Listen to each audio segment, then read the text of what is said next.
Imagine a place woven with secrets, stories of horror, and mysteries that are yet to be solved. This is the Congo. A land of lush rainforests, mighty rivers, and diverse wildlife, the Congo is a place of captivating beauty, but beneath this vibrant tapestry of life lies a darker side, one that is shrouded in mystery and steeped in terror. The Congo, officially known as the Democratic Republic of the Congo, is the largest country in sub-Saharan Africa. It's a land of stark contrasts, where the echoes of ancient civilizations resonate amidst the bustling noise of modern cities.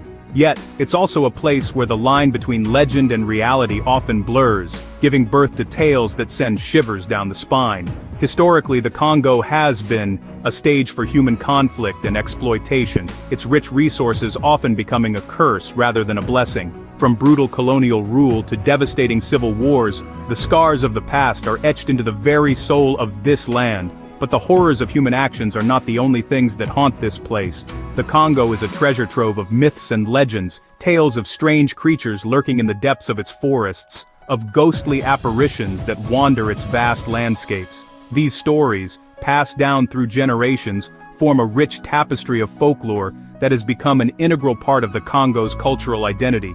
Yet these are not mere tales spun around the fire on a dark night. Many have roots in real, tangible discoveries, mysteries that science struggles to explain. From uncharted territories teeming with unknown species to eerie phenomena that defy logic, the Congo is a place where the bizarre and the unexplained are part of everyday life. The stories that emerge from this land are not for the faint-hearted.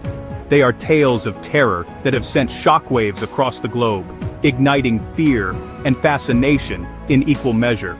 They are the stories that have earned the Congo its reputation as a place of mystery and horror. Now, prepare to dive into the abyss of these terrifying discoveries that have left the world in absolute terror. Imagine a lake, placid and beautiful, yet deadly as the most venomous snake. Welcome to Lake Kivu. Nestled between the Democratic Republic of Congo and Rwanda, Lake Kivu seems like any other serene body of water.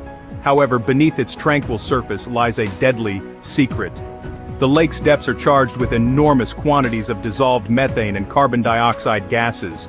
This in itself isn't unusual. Many lakes around the world have similar gas deposits.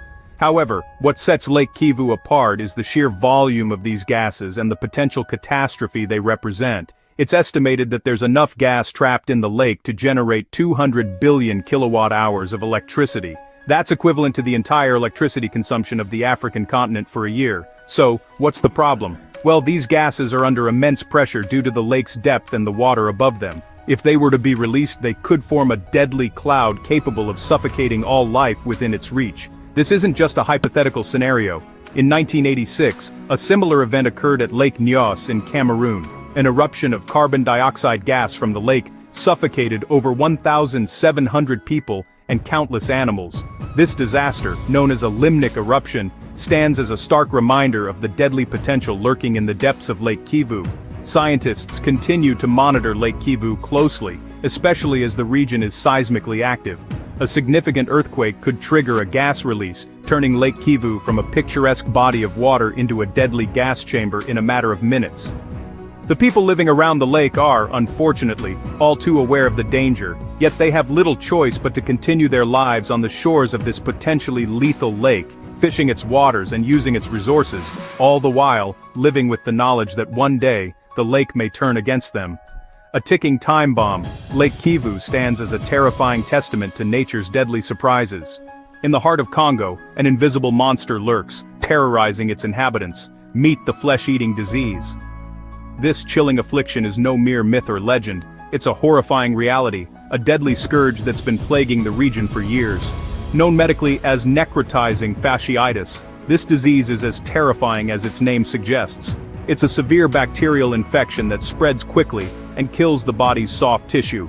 Often, it's so aggressive that doctors have to amputate the affected area to stop the spread. Imagine waking up one day with a minor cut, only to find out later that this seemingly insignificant wound has become the breeding ground for a flesh-eating bacteria.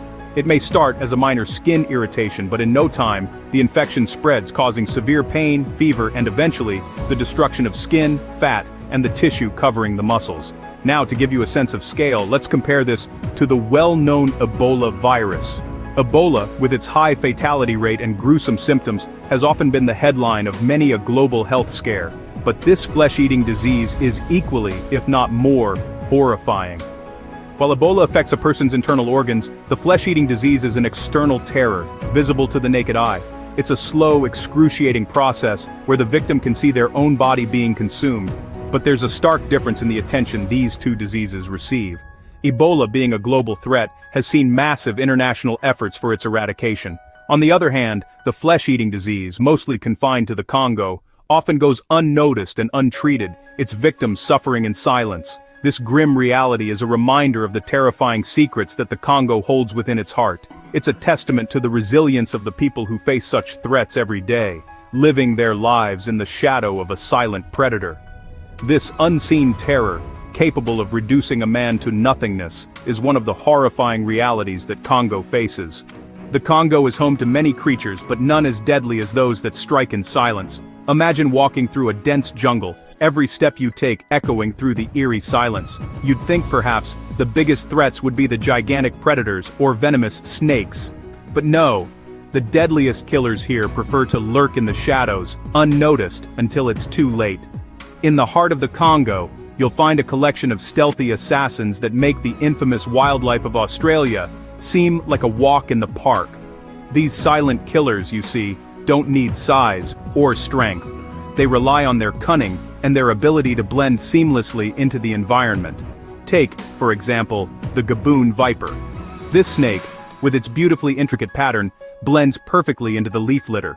It can lie motionless for days, waiting for an unsuspecting victim to step too close. And when it strikes, its fangs, the longest of any snake in the world, deliver a fatal dose of venom in a fraction of a second. Then there's the silent hunter of the skies, the African crowned eagle. With a wingspan of up to 6 feet, it swoops down on its prey without a sound. Its talons, sharper than a surgeon's scalpel, can easily pierce through the skull of a small antelope. And let's not forget about the smallest, yet arguably the most dangerous of them all, the tsetse fly. This tiny insect is responsible for spreading African sleeping sickness, a disease that can be fatal if left untreated. But it's not just the fauna that's deadly. The flora of the Congo can be just as lethal.